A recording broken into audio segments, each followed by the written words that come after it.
Sophie Cunningham didn't just react to another controversial night on the court. She said something that immediately shifted the conversation away from one hard foul and towards something much bigger.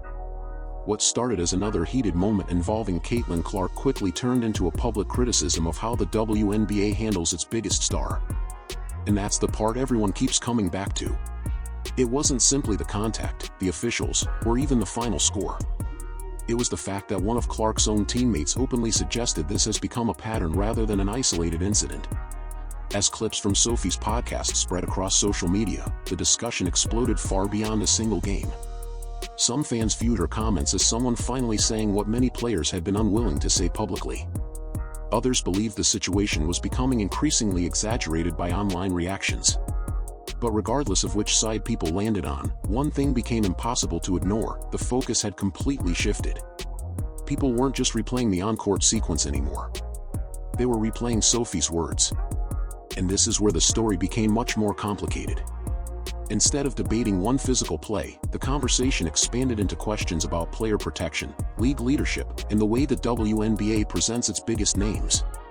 A routine post-game discussion had suddenly evolved into one of the league's most talked about controversies, and that was only the beginning. What made Sophie Cunningham's comments resonate wasn't just what she said, it was who was saying it. These weren't opinions coming from television analysts, podcast hosts, or fans watching from home. They came from an active WNBA player who steps onto the same court, shares the same locker room, and experiences the league from the inside. That instantly gave her words a different level of credibility. Before she ever addressed Caitlin Clark, Sophie was remarkably honest about her own team. She admitted their defense simply wasn't good enough and acknowledged they weren't playing anywhere near their potential. There was no attempt to dodge responsibility or hide behind excuses. That level of accountability made everything that followed feel even more genuine rather than emotionally driven. And that's where the tension really started building. Once someone is willing to openly criticize their own team's performance, people naturally pay closer attention when they begin discussing larger issues around the league. Suddenly, her comments about Clark, officiating, and the WNBA itself didn't sound like random frustration after one game. They sounded like concerns from someone who believed deeper problems were being overlooked. That's when the conversation stopped being about one disappointing night and started becoming a much broader discussion about the league's direction. Then the conversation returned to the moment that had everyone hitting replay. During the game, a physical sequence involving Alyssa Thomas and Caitlin Clark quickly became one of the night's most shared clips. The play itself immediately drew attention, but what happened afterward is what kept the story alive. On her podcast, Sophie Cunningham explained that she and several teammates didn't actually see the contact unfold in real time.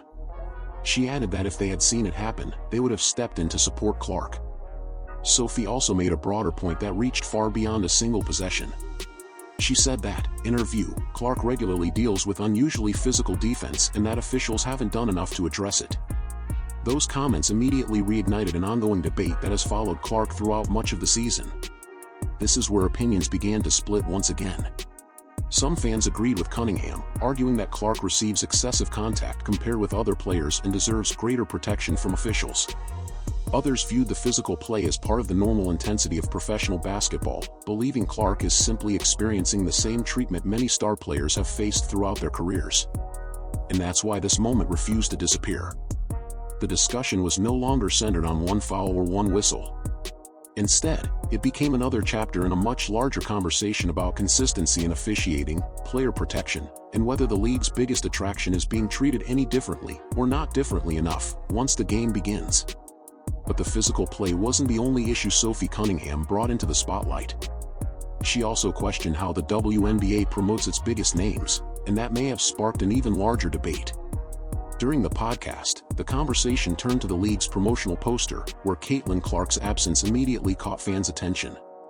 Rather than celebrating her own appearance, Sophie laughed and openly questioned why she was featured instead, saying players like Caitlin Clark, Kelsey Mitchell, and Aaliyah Boston seemed like more obvious choices. That criticism quickly spread online, but the discussion wasn't entirely one-sided. As more people looked at the poster, they also noticed that several legendary figures from the league's history were missing as well. That led to a completely different interpretation. Some argued Clark's omission was especially surprising because of her enormous impact on television ratings, attendance, and public interest. Others believed the poster wasn't designed to highlight every major star, pointing to the absence of other iconic names as evidence that the selections were broader than many initially assumed. And that's what made this debate so compelling. It wasn't simply about one player missing from one promotional image. It became a broader conversation about marketing strategy, representation, and whether the league is fully capitalizing on the unprecedented attention surrounding its current generation of stars. By this point, the discussion had grown far beyond basketball itself. It was no longer just about one player absorbing hard contact or one teammate speaking out. Instead, it became a conversation about the direction of the league during one of the most important periods in its history. With record-breaking attention surrounding the WNBA, every decision, from officiating to marketing, was suddenly being examined much more closely than before. Player protection became one of the biggest talking points.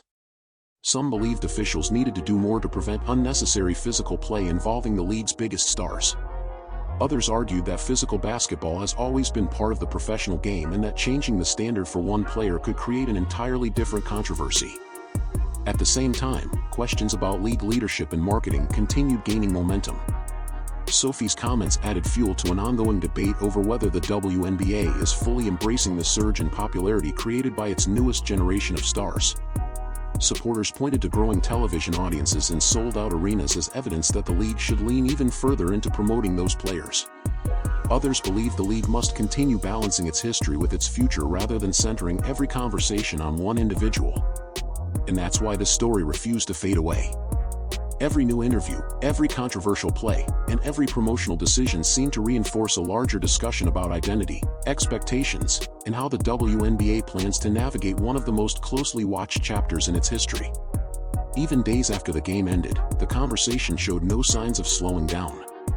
Sophie's podcast comments continued circulating across social media, sports shows, and fan discussions, keeping the spotlight on issues that extended well beyond one night's result.